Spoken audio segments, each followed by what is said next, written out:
doing whatever it takes. It's about giving your all.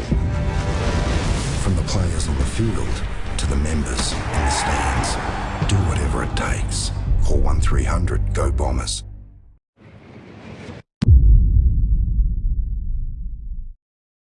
Haven't had to deal with that this year, so that's hopefully going to produce a fitter squad and I suppose a more sustainable squad that gets through uninjured. When you talk about being leaner, is that a change in philosophy, do you think, to last year? I haven't said we're leaner, so we're pretty much most of the guys are the same weight they were last year. They're just able to handle it better because they're a year on.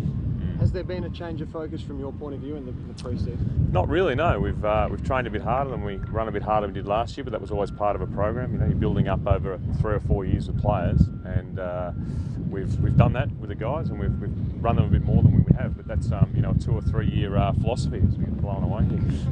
Well, I know you're always careful not to criticise what you did early last year in terms of your program and getting bigger. But did you, in hindsight, then look back on it and do things differently? No, I think we're going along a 2 or 3 year program, which we certainly know you need to play contested footy. You need bodies to play contested footy, and you also need to spread out the contest and need bodies that can do that. So we're pretty happy with the way everything's going.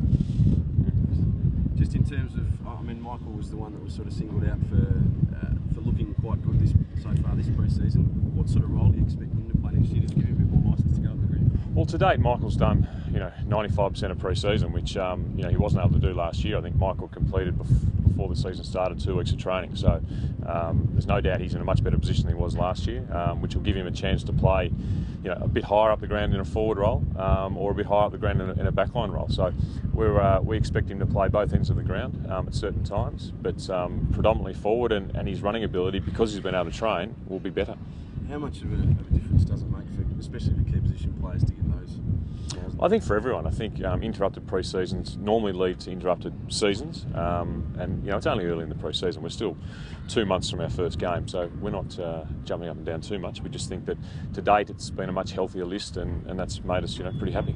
James, just to change tack for a sec, your old mate Steve Alessio back on board. What's it going to be like to work alongside him? Look, it's going to be great to have Steve back, and friendship's one thing, and being an ex-player is another thing. But we have put a very rigorous process. I think we had 40 applicants for the job.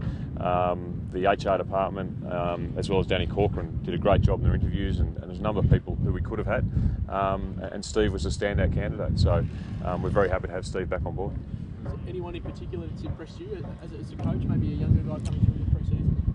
I think Tom Bell-Chambers is really, training very well and looking to take that #1 ruck mantle at the moment. We've got good backup in David Hill as well. So Tommy's really been outstanding with his pre-season so far.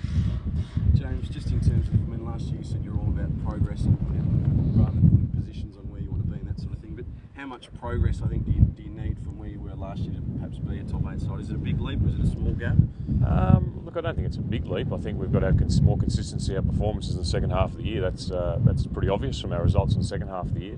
We're a side that still wants to work on the fundamentals of the game, which is winning our own football, using it well, and defending a lot better than we have. I think that it's the defence is all over defence has been average over the last 2 years. So it's an area that we really need to improve, and we've been working very hard on it. Has it got to that stage now, we've been there for a few years, whereas if a certain position on the ladder would disappoint you? Yeah, there's a lot of positions that would disappoint me, but we'd love to be win the whole thing. But it's obviously about performances and about improving our performance at training, which will lead to improved performances match day. Thanks, Thanks, guys.